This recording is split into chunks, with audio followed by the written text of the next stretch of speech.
And good afternoon to everybody. I have 5 minutes, so I am making some very short points, political and regarding the present situation.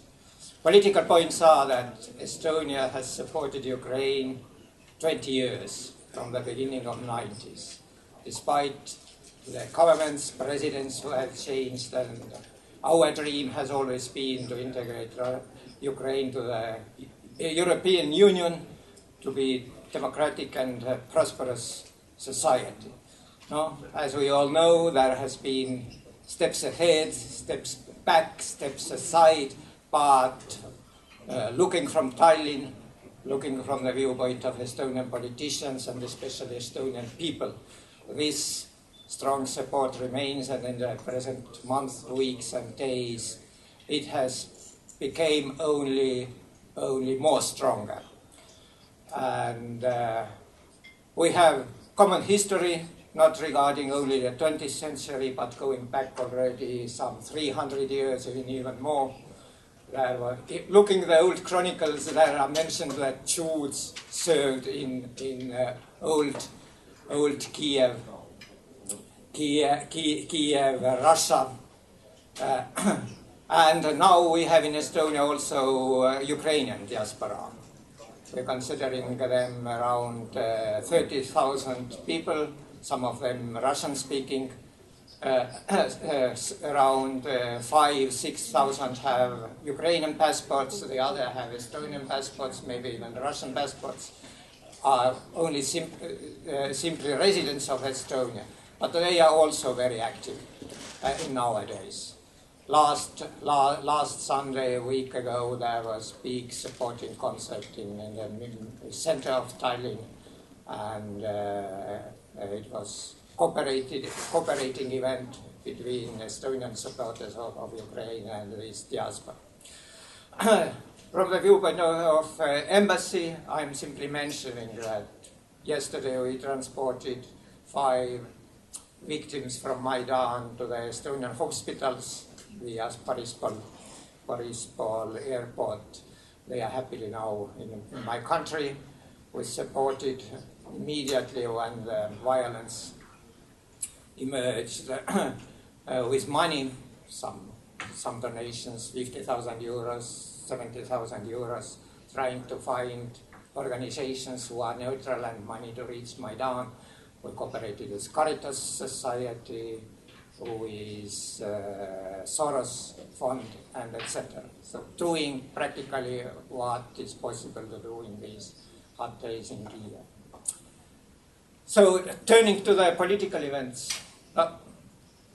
it's from Estonian citizens, not only Estonian ambassador, all which happened in Crimea, with Crimea, all which said the president of Russia, Mr. Putin. It's for us in many senses like deja vu. Because looking to I'm making only a point about Estonian history. In 1941, Estonia, as Latvia and Lithuania, were incorporated to the Soviet Union.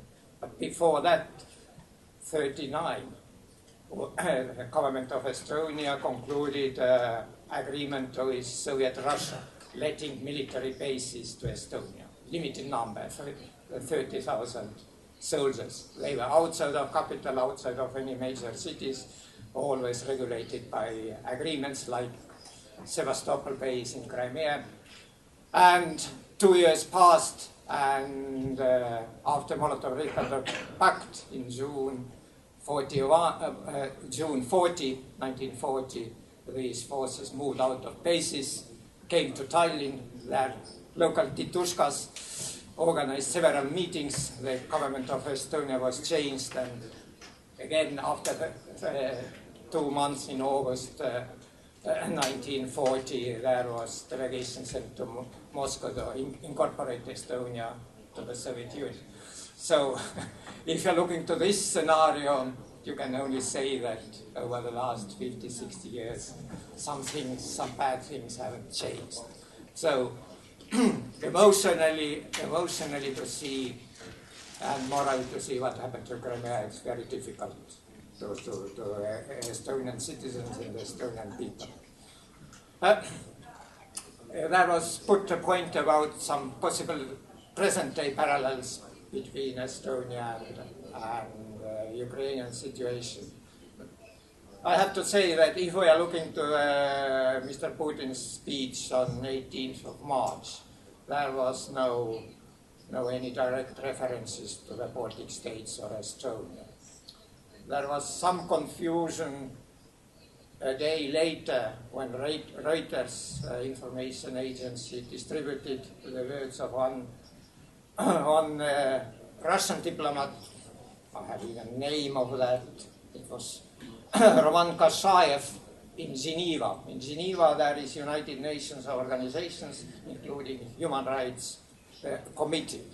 And this committee had a regular session, and diplomat Kashayev made a point about Estonian school reform of Russian language schools. So pretty narrow point.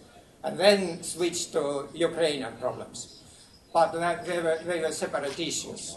But in Reuters news, unfortunately, the Estonia, Ukraine were put together, and because of that, many people asked here in Kiev, also our embassy, what is that our Russians are drawing parallels between your situation and our situation, etc. The answer is no, yet. Officially, Russia haven't made such a parallels. But of course, institutionally, we are members of NATO, members of European Union. Our mindset is very different, but we are following the situation in Ukraine, in Kiev, in Crimea, and of course in Moscow very closely. So, thank you, and I'm open to your... Любов Величко, інформаційне агентство «Голос.UA». Нещодавно Путін заявив про те, що він хвилюється за російськомовних естонців. Чи не боїтеся ви, що кримський сценарій повториться в Естонії?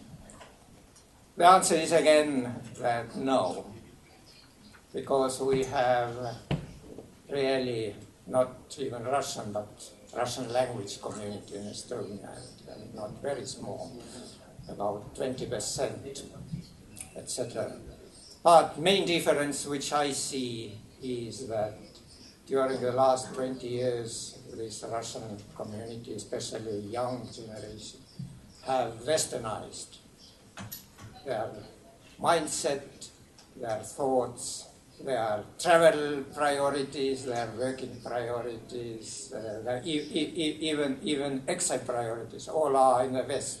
I don't say that every single Russian-speaking person in Estonia is a great patriot of Estonia, but they like Paris, Berlin, and London, even if they don't care maybe very much of Tallinn. So. Because of that, this makes great difference comparing the Russian diaspora, say, in Central Asia or even Ukraine. I'm not speaking of Crimea. And this Estonian community, there is also a generation gap of these people speaking Russian language, not only Russians, Ukrainians, Uzbeks, whoever, Tatars are there, say, 80% I can say are this Western oriented.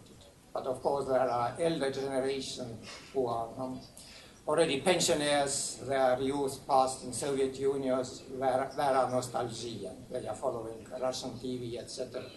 But they are not making the climate. The climate are made by young Russians, young Ukrainians, young Jews who are living in Estonia.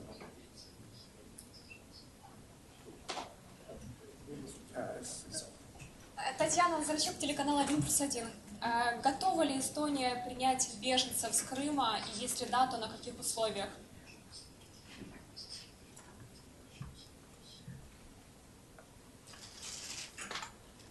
Thank you. This is an interesting question. And frankly speaking, we haven't discussed it on political level.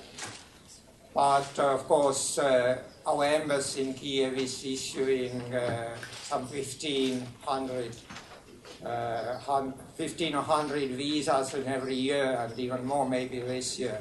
So if the number is limited and people are wanting to get to Estonia, or to get temporarily Estonia, etc., we can solve this, I am sure, even through the ordinary visa process. Because to get Schengen visa to Estonia, it's very easy. It's very easy. We made it as simple as possible. Of course, if there will be great influx, we have to discuss it. But usually people are coming there when they have relatives, and I say there are Ukrainian diaspora in Estonia, so we couldn't exclude some people from Crimea ending up in Estonia. And of course, we are trying to help them there. Вісник меморіалу, Всеукраїнське об'єднання вісник меморіалу імені Василя Стуса. Не дай Бог, в Естонії такий сценарій, як на Україні. Як би діяла Естонія у своїх діях? Як би відповіла на агресію? No, it's, as a diplomat, of course,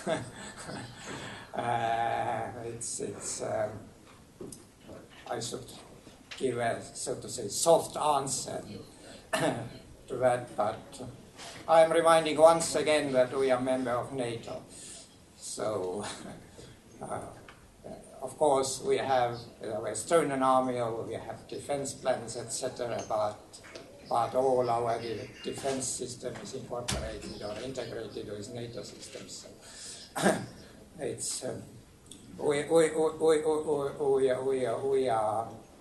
we are a very difficult target. If your question is related to direct military, some kind of incidents. Thank you. Do you have any questions? Питання? Якщо нема питань, то я хотів би подякувати панові послу. I would like to thank you very much, Mr. Ambassador. It looks like all the questions have drained. But I have one last question for you, actually. I'm very interested in sort of any funds which could be allocated by the Estonian government to help Ukraine reform its economy. Army? No, not economy. Funds to reform the economy. Any sort of funds allocated by the Estonian government. I mean, apart from what EU is giving. Yeah, of course, we have national funds also. And as member of EU, we have to spend even certain percentage of GDP to development aid. And up to now, there has been 3 target countries. It was Afghanistan, Georgia, and Ukraine. And actually, during the Yanukovych regime, we dropped a bit this aid, but these allocations are in the budget of Foreign Ministry, and we are open in any projects. We are working, of course, already now. But shortly answering, the Estonian national money is also available. Not maybe in cash, but we are working via projects. Well, thank you very much, Mr. Ambassador. We really appreciate you taking time on Saturday. But because it's crisis, we have to work on every day. We have actually, by the way, some press briefings tomorrow as well. So thank you, Mr. Ambassador. We really appreciate it. If you can work, then we can work also. Thank you. Support. Thank you.